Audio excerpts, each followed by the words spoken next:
listeners, warm welcome to Horse Talk, where we are going to talk about what works best.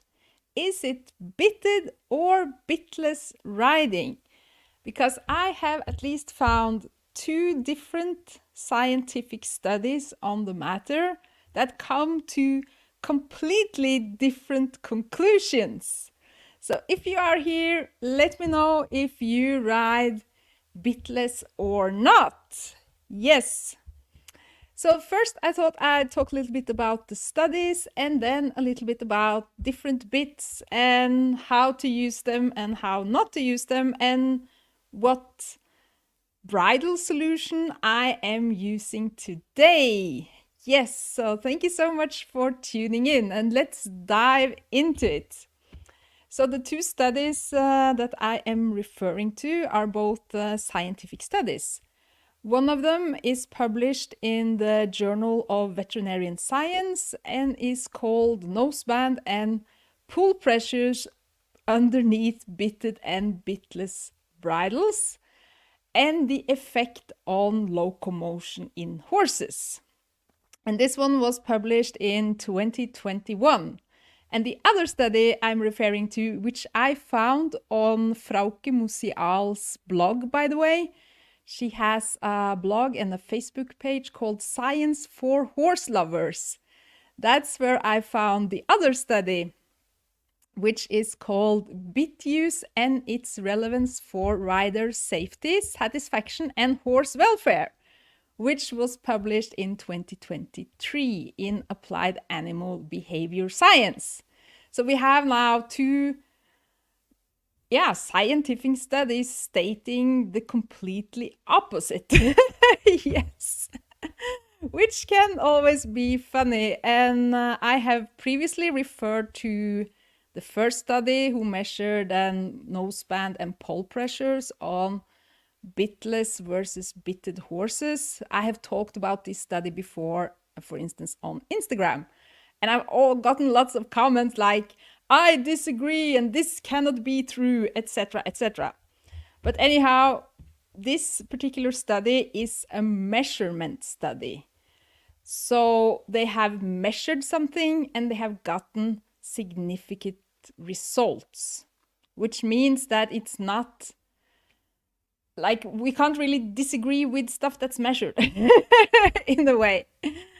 But at least what that study found was that the pressure when these horses were ridden bitless was up to 175 times higher than when the horses were ridden with bits, which is quite a lot.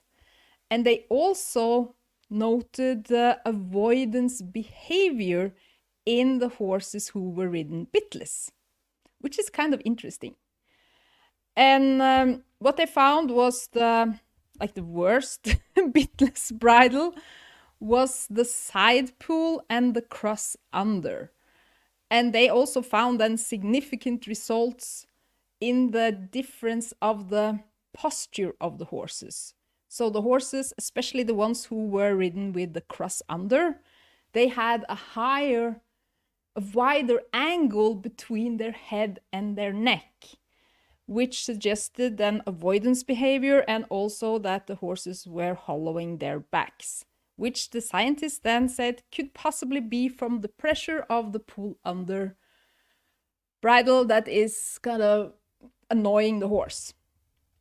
But when that's said, in this particular study, they were aiming at finding the difference between the tack. So it was the same horses throughout the whole study and also the same riders.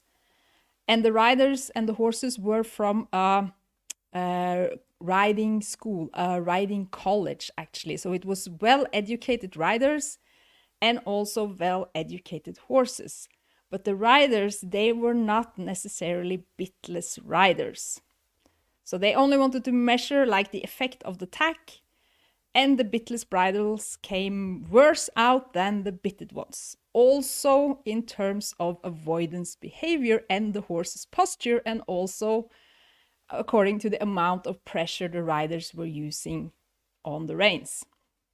And obviously, since bitless tack works on bone versus a snaffle bit works on the tongue. Bone is worse at absorbing pressure than what soft tissue like the tongue is. So the scientists were also a bit concerned about if this could have like damaging or effect on the horses and etc. And their conclusion was that simply swapping the tack is never a solution for improving horses' softness and responsiveness to the riding signals, which is obvious. But maybe not so obvious when we switch from a bitted tack to a bitless tack. Then we might think, okay, I'm doing my horse a favor. I have kinder gear.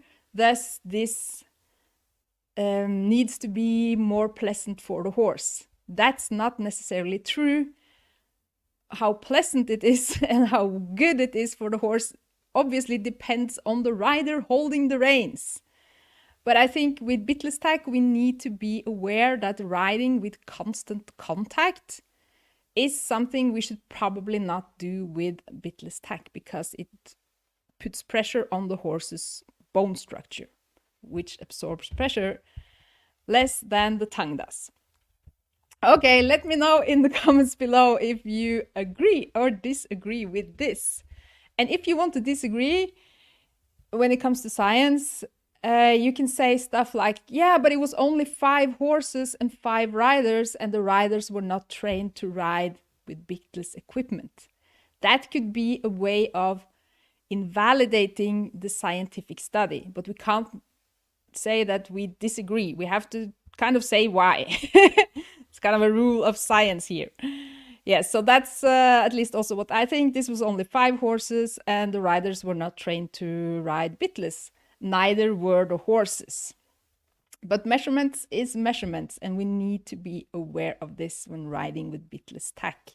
Bitless is not necessarily painless. Depends on the person holding the reins. I bet you agree with that. Okay, let's hop on to the next study, which I found on Frauke Musial's blog, Science for Horse Lovers. And that was actually not a measurement study. They were not measuring anything. It was a survey study, which means that this study is based on the subjective answers of the people participating in the survey. But the survey was sent out to 399 Australian horsewomen who were then answering different questions.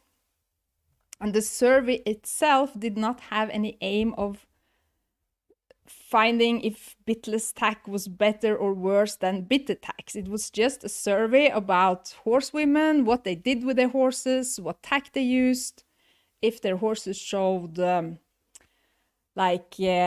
unpredictable behavior, what connection the horsewomen felt they had with their horse, etc., etc. So there were lots of questions, and many participants were then answering these questions. And 20 of the people or the horsewomen answering the survey rode bitless. And that's when they, found significant results that these 20 horsewomen had a significantly different way of being with their horses than the ones with the bit. So even though it was just 20, they reported that their horses had fewer reactive behaviors, and the horsewomen felt very safe when riding, and they also had actually better horse welfare and more knowledge about horses than the horsewomen who were riding with the bits. So they could not necessarily conclude anything like 100% from this survey, because the survey didn't aim on finding any differences between bitted versus bitless riders. But there were anyhow significant differences in the way these horsewomen perceived their relationship with their horse, and also in terms of their level of knowledge and their level of horse welfare. And this can maybe also be explained that if you're a bitless rider, you might have run into some problems with your horse, or something has happened, or maybe you have shifted your mindset towards horse riding and the equestrian sport and are just searching for an alternative. And while you're searching for this alternative, you are also then consuming knowledge and applying the knowledge you then have to the way you handle the horse and the way you ride and the way you use your riding signals when riding, which again then can result in a calmer horse that is more connected with the rider, basically. So that's how I explain it. I'm not going to disagree or agree with any of these studies. I just find it interesting that two studies on the same topic have completely different conclusions. Yes, so let me know in the comments below, what do you prefer? Do you prefer to ride with a bit, or do you prefer to ride bitless? Yes, and this brings me basically to like, what do I use when I'm riding? And also a couple of common pitfalls I have seen again and again when it comes to training horses. And I think the first pitfall, obviously, we can't assume that bitless is kinder than bitted tack. We have science to prove it. Bitless tack can also inflict pain on the horse. Yes, but let's see, one common thing I see, I think I brought something. Yeah, here it is like a common misconception that leverage bits are harsher and worse than, regular bits, which of course is in many ways true, because a leverage bit, you will have more leverage when you are picking up the reins.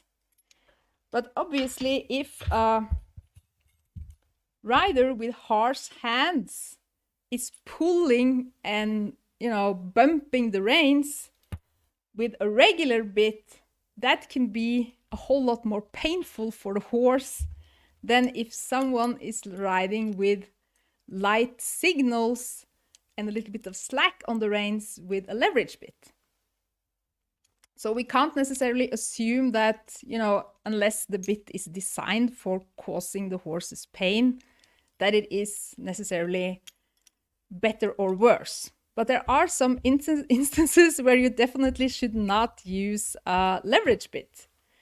And that is, for instance, when you are teaching your horse the bend to stop or doing lateral work.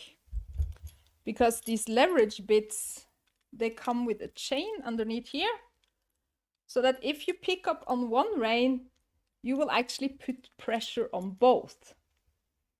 So it's going to be hard for your horse to understand like the leading rein aid. You would not use a leading rein aid when riding with a leverage bit, because when having a leading rein aid, you're going to put pressure both on the rein you're leading with and also the outer rein. So it's not going to make much sense for the horse. And also, if we are working laterally, we basically are better off either riding with a regular bridle and a regular bit, or a regular bitless tack, because when we then pick up on one rein, it's not going to inflict the other rein. And when we're riding with a leverage bit, whether it's bitted or even have a leverage bitless, like a hackamore, mechanical hackamore, then we would want to ride with the horse being straight. So leverage, wherever it is with a bit or a bitless leverage, like a mechanical hackamore, we need to have, we are done doing all the lateral work, like the bend to stop and all the bending, and we're riding straight, basically. Yes, and I also think if we have a problem controlling our horse, We should never, ever, ever try with a leverage bit or a sharper bit to become stronger and more capable of controlling this horse, because you can then very, very easily end up in big problems, lots bigger problems than what you had before. And this is because these problems that might manifest in the horse being strong in the bit or going against or bolting or bucking or rearing or whatever is going on, it's not an issue we can solve by using sharper bits or harsher equipment. We need to find the reason why the horse is doing this and solve the cause. Trying a leverage bit to solve it is only going to make the problems worse, and it's also going to steal the opportunity from us to learn how horses actually work. Yes. So let me know in the comments below if this makes sense. Yes, so once we have done lots of lateral work and the horse is soft and responsive to the bit and to light signals and is self-controlling, you know, can be ridden on a loose rein without bolting off, or we can, you know, the horse maintains forward with us without us needing to nag the horse forwards, and we've done all this work and we have a great partnership with our horse, then we might want to use a mechanical hackamore or a leverage bit to, you know, get the little dot over the eye and ride straight towards basically not contact, but a little bit of a slack in the rein. I think that's also very important with these leverage bits. They are not for controlling the horse. When riding with a leverage bit, when you give a signal, that's when you should see these shanks move. You're not supposed to ride with a leverage bit and have the reins like this all the time, trying to control the horse. Then you're using the leverage bit wrong, and you are probably making the horse stiffer, not softer. Yep. And finally, what do I use when riding my horses? And yeah, I sometimes use a leverage bit. Could be a mechanical hackamore or this Icelandic leverage bit. Not something I use often, but with a well-educated horse, it's a good bit. But what I never ever use anymore are, where is it? Here. Is a drop-down noseband. I used to use this all the time earlier. Yeah, that's quite a few years ago now. That was kind of part of the equipment, was a drop-down noseband. I don't ever use those ever again. Because what these drop-down nosebands do is that they constrict the horse from opening the mouth. And as we know, horses can hold quite a bit of tension in their jaws. And if we then are using equipment that is preventing them from opening the mouth, we are also basically preventing them from releasing tension in their jaws and basically relaxing themselves. So although this might give kind of a sense of control, very popular, it's either drop-down nosebands or like nosebands higher up. Whatever noseband you have, even though it's anatomically fitted and whatnot, their main aim is to prevent the horse from opening the mouth. Yes. But the noseband also has another function, which I also quickly learned, and which makes it kind of feel safer, because if we take the noseband off and we just ride with the bit, like this, whoop, where are you? There. And the horse is opening the mouth and we are picking up a rein or pulling on a rein or whatever is going on, we can easily pull the, you know, bit through the horse's mouth. And that's not very safe either. So bear with me here. What I found to be a great solution was to, or is, to combine a rope halter with a bitted bridle. Something like this. So you first put on the rope halter Then you put on the bridle, and then you put on the reins, which you then, oh, this was a bit hard to explain. I actually have a video explaining this a whole lot better. And you attach the rein through the rope halter through the bit. So you have something like this. And what happens is that since we then have a rope halter underneath the bridle, we are not going to pull the bit out of the horse's mouth. That's going to be very sturdy. And when we pick up on the rein, we are going to distribute the pressure both to the nose of the horse through the rope halter and to the mouth of the horse through the bit. So the rein is then putting pressure on two parts of the horse's head, not just one. And I know this system is very much used when training young horses, especially in Iceland and such, because they understand pressure on their nose a whole lot better than pressure on their mouth, because they have been trained with the halter and understand the halter pressure. But young horses, they can, get scared when they then experience pressure in their mouth. But with this solution, comes very easy for the horse to understand the bit, and you distribute the rein pressure to two parts on the horse's head versus just one. So if you're riding bitless, you only put pressure on the nose of the horse. And usually when you ride then with the bit and not bitless, you put most of the pressure on the bit and not on the noseband. So this has become my solution. This is what I use the most. The halter bit solution. Yes! And I use it with young horses and trained horses, and it allows them to open their mouth when riding and release tension, and they feel free in the mouth. And I feel safe when riding because I can't accidentally pull the bit out of the horse's mouth. And the horses feel comfortable because it's not so much pressure on their nose, and it's also not so much pressure on their bit.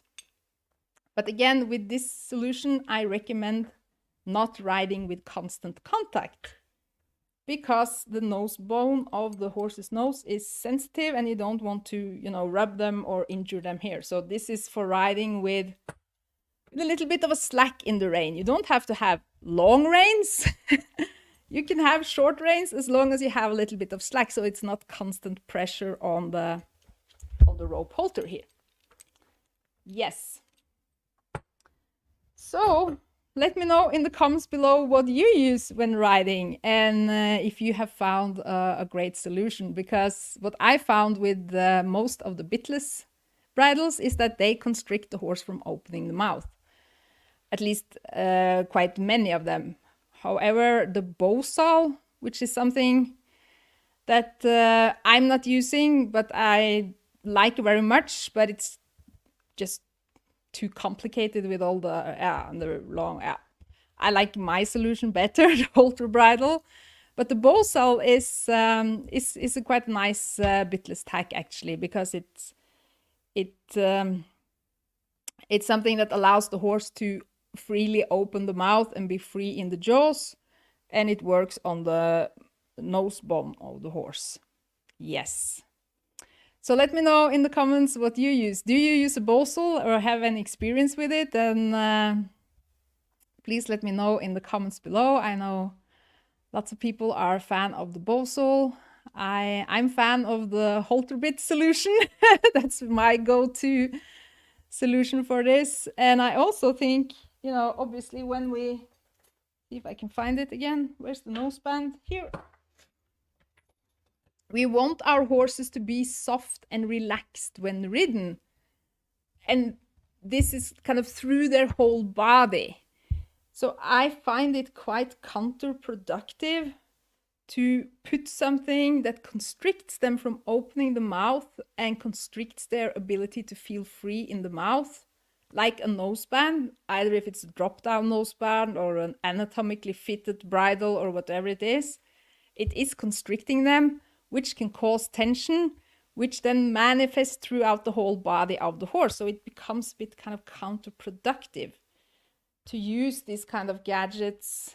Yeah, you can imagine yourself, you would probably not perform your best if you had something annoying that was clamping your jaws together. You would probably not be very comfortable with it. Versus when you are free, then, you know, you would be more comfortable and preferably also move better and just feel better. Yes, but if you want to know more about the halter bit solution, like how you can make your own solution for this and how to use it, then check out my blog on ridelikeaviking.com/blog. There's a blog called How to Make Your Own Halter Bridle. And then there's also a video explaining a lot of the stuff I've been talking about now and how you can easily use it yourself. I use it when I ride, my kids use it, my husband uses it. It fits all horses and safe and comfortable to ride with. So that might be the next scientific study out there. Find riders who use the halter bridle. Maybe they are some kind of outliers too. Plus, it's very practical. You know, when out hacking, you always have the halter with you, right? So, yeah. If you want to check out the blog, by the way, then you can also comment yes below, and I will send you the link on Messenger so that you easily find it and can get started with the halter bit solution yourself.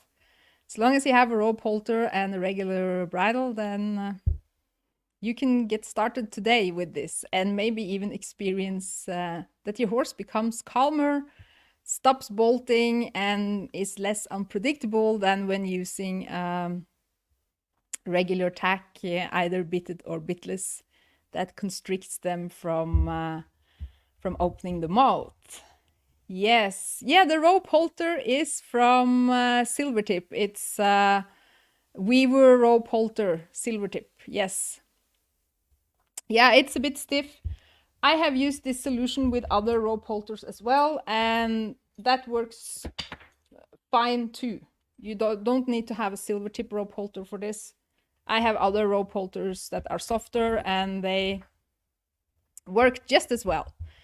It's just you can't use a regular halter because you are attaching the reins in the side pieces of the halter that you then put through the bit. Yeah, check out the vlog and you will see a video on exactly how to do this.